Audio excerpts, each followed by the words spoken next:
BNP chairperson Begum Khaleda জিয়ার উন্নত চিকিৎসার জন্য এভারকেয়ার হাসপাতালে পৌঁছেছে যুক্তরাজ্যের মেডিকেল টিম। আজও খালেদা জিয়ার জন্য দেশের বিভিন্ন জায়গা থেকে নেতাকর্মীরা এসে সুস্থতার জন্য দোয়া করছেন। এদিকে সকাল থেকে হাসপাতালের মূল ফটকের সামনে জোরদার করা হয়েছে নিরাপত্তা। বাকিটা দেখুন হাকিম মাহির রিপোর্টে। লিলি বিউটি সোপ, যার অ্যান্টি এজিং গুণ তারুণ্য ধরে রেখে ত্বককে করে উজ্জ্বল। তারুণ্যময় উজ্জ্বল ত্বকের জন্য রিমার্ক।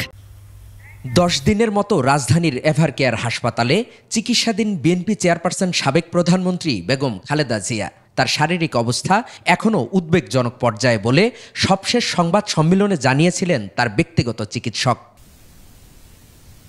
উন্নত চিকিৎসার জন্য যুক্তরাজ্য থেকে আসা চিকিৎসক দল সকালে হাসপাতালে পৌঁছায়।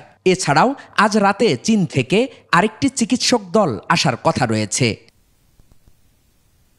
এখনো দেশের বিভিন্ন প্রান্ত থেকে দলীয় নেতাকর্মীরা এসে ভিড় করছেন হাসপাতালের সামনে। কথায় শোনার পরে এবং উনি অসুস্থ হওয়ার পরে আর ঠিক থাকতে পারি না, নিজের ধরে রাখতে পারিনি, তাই এখানে আসছি নিজের মনটাকে একটু সান্ত্বনা দেওয়ার জন্য। একই সাথে তার সুস্থতা কামনা করে দোয়া করছেন তারা। এর আগে গতকাল 3 বাহিনীর প্রধান এবং জামায়াতের আমির বেগম খালেদা জিয়ার স্বাস্থ্যের খোঁজ নিতে হাসপাতালে যান।